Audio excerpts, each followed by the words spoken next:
بسم الله الرحمن الرحيم هل أتاك حديث الغاشية وجوه يومئذ خاشعة عاملة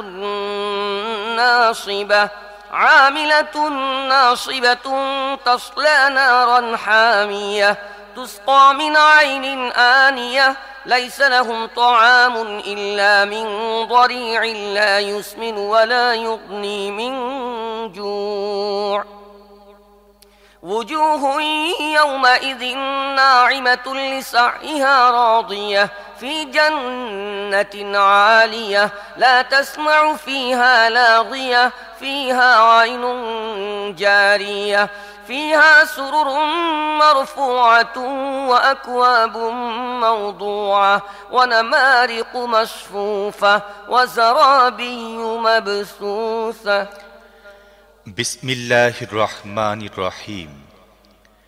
তোমার কাছে আচ্ছন্নকারী বিপদের খবর এসে পৌঁছেছে কি? কিছু চেহারা সেদিন হবে ভীতি কাতর, কঠোর পরিশ্রমরত, ক্লান্ত পরিশ্রান্ত। জ্বলন্ত আগুনে ঝলসে যেতে থাকবে। ফুটন্ত ঝর্ণার পানি তাদেরকে দেয়া হবে পান করার জন্যে। তাদের জন্যে কাঁটাওয়ালা শুকনো ঘাস ছাড়া আর কোনো খাদ্য থাকবে না। তা তাদেরকে পুষ্ট করবে না এবং ক্ষুধাও মেটাবে না। কিছু চেহারা সেদিন আলোক উজ্জ্বল হবে, নিজেদের কর্ম সাফল্যে আনন্দিত হবে, উচ্চ মর্যাদার জান্নাতে অবস্থান করবে, সেখানে কোনো বাজে কথা শুনবে না। সেখানে থাকবে বহমান ঝর্ণাধারা, সেখানে উঁচু আসন থাকবে, পানপাত্র সমূহ থাকবে, সারি সারি বালিশ সাজানো থাকবে এবং উৎকৃষ্ট বিছানা পাতা থাকবে। أفلا ينظرون إلى الإبل كيف خلقت وإلى السماء كيف رفعت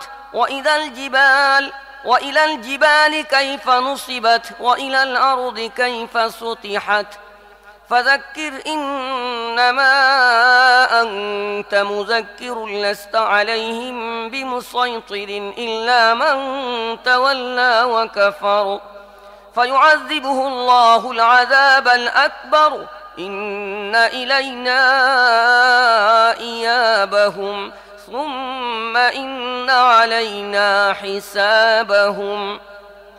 তাহলে কি এরা উটগুলো দেখছে না কিভাবে তাদেরকে সৃষ্টি করা হয়েছে? আকাশ দেখছে না কিভাবে তাকে উঠানো হয়েছে?